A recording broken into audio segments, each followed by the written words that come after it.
नमस्कार, मैं हूं आपके साथ प्राची पाराशर और आप देख रहे हैं हाई अलर्ट।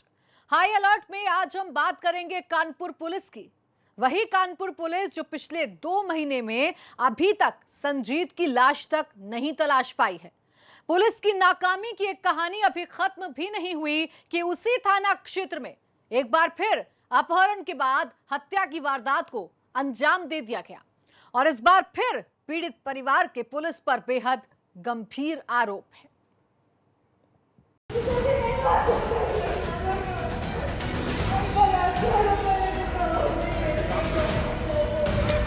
इस वक्त इस बेटी के दर्द को समझ पाना बेहद मुश्किल ही नहीं, नामुमकिन भी है, क्योंकि जब सिर से पिता का साया उठ जाता है तो कोई भी दलील, कोई भी सांत्वना काम नहीं करती। वहां मौजूद हर शख्स इस बेटी को संभालने और शांत कराने की कोशिश में जुटा हुआ था, लेकिन आंखें उनकी भी भीग रही थी।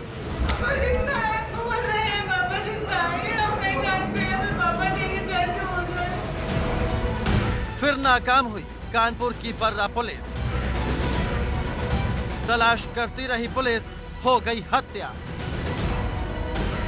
कानपुर की बर्रा पुलिस अभी तक संजीत यादव की लाश नहीं तलाश पाई है कि एक और वारदात ने उसके दामन पर दाग लगा दिया है। इस बार बदमाशों ने सुनील यादव को निशाना बनाया है। बदमाशों ने पहले सुनील यादव का अपहरण किया और फिर उनकी हत्या कर दी।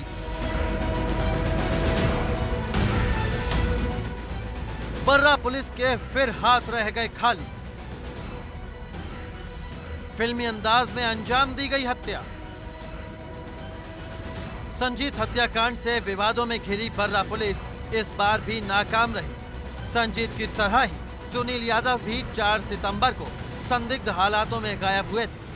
5 दिन बाद बिधुनु इलाके में एक लाश मिली थी। पुलिस का दावा है कि यह लाश ठेकेदारी का काम करने वाले सुनील की ही है, लेकिन सुनील की बेटी को भरोसा नहीं है।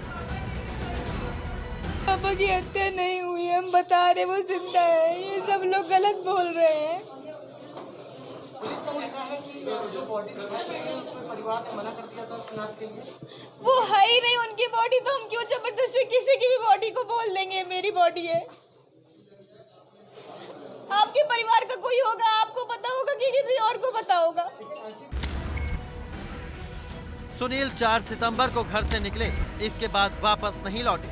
5 सितंबर को किसी अनहोनी की आशंका से परिवार ने गुमशुदगी दर्ज कराई, जिसके बाद से बर्रा पुलिस लगातार सुनील यादव की तलाश के दावे करती रही। फिर एक दिन बिधुनु इलाके में पुलिस को बेहद खराब हालत में एक लाश मिली, जिसकी शिनाख्त उन्होंने परिवार से कराई, लेकिन परिवार को भरोसा नहीं है कि ये लाश सुनील यादव की है। इतना ही नहीं, पुलिस की कार्यशैली पर भी परिवार ने सवाल उठाए हैं।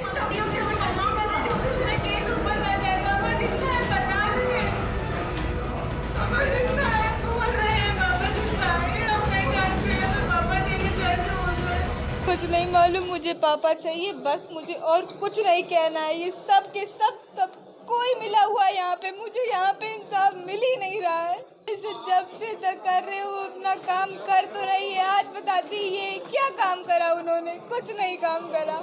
जो घटना हुई है क्राइम सीन पे भी एफएसएल जो टीम है उसको बुला के जो ब्लड स्टेन्स वहाँ पे होंगे उनकी हम वो जांच करवाएंगे। जो डेड बॉडी बिधनु में मिली थी उसकी शिनाख्त परिवार से करवाई थी, वो उसको आइडेंटिफाई नहीं कर पाए थे क्योंकि वो डेड बॉडी थोड़ी उसमें डिटीरियोरेटेड सिचुएशन में थी।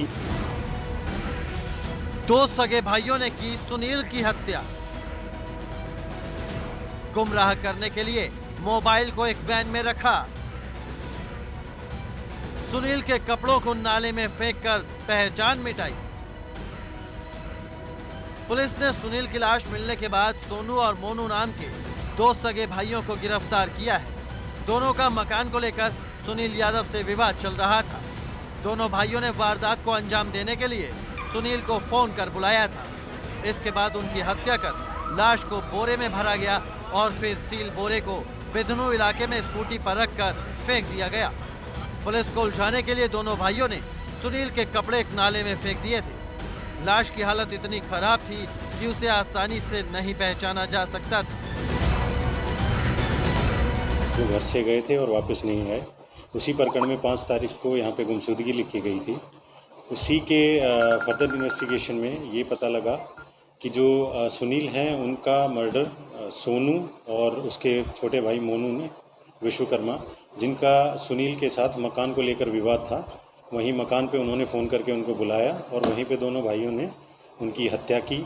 हत्या करने के बाद उन्होंने उनकी जो डेड बॉडी थी उसको डिस्पोज ऑफ किया, बोरे में बांध के उनको लेके गए अपनी स्कूटी पे, उसको बोरे में सिल के, और बिधनू थाना क्षेत्र में वो वहाँ पे उनको डेड बॉडी को वहाँ पे फेंक के आए थे।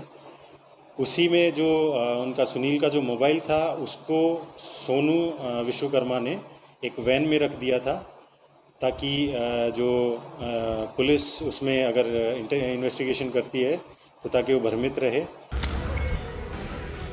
बेशक पुलिस सुनील के हत्या आरोपियों को गिरफ्तार कर अपनी पीठ थपथपा रही है, लेकिन अभी भी कई सवाल हैं जो पुलिस पर उठ रहे हैं। पुलिस के मुताबिक हत्या के बाद लाश को ठिकाने लगाने के लिए दोनों भाई स्कूटी में रखकर बिधनू गए थे। तो सवाल है कि सुनील की तलाश में लगी पुलिस की चेकिंग में वो क्यों नहीं पकड़े गए। साथ ही पुलिस 5 दिनों तक किस तरह से तलाश कर रही थी कि सुनील के मोबाइल फोन की कॉल रिकॉर्डिंग भी ट्रेस नहीं की गई, जिससे हत्यारों तक पहले ही पहुंचा जा सकता था। ये वो सवाल हैं जो पुलिस की लापरवाही को साफ दिखा रहे हैं। कानपुर से प्रभात अवस्थी, एबीपी गंगा।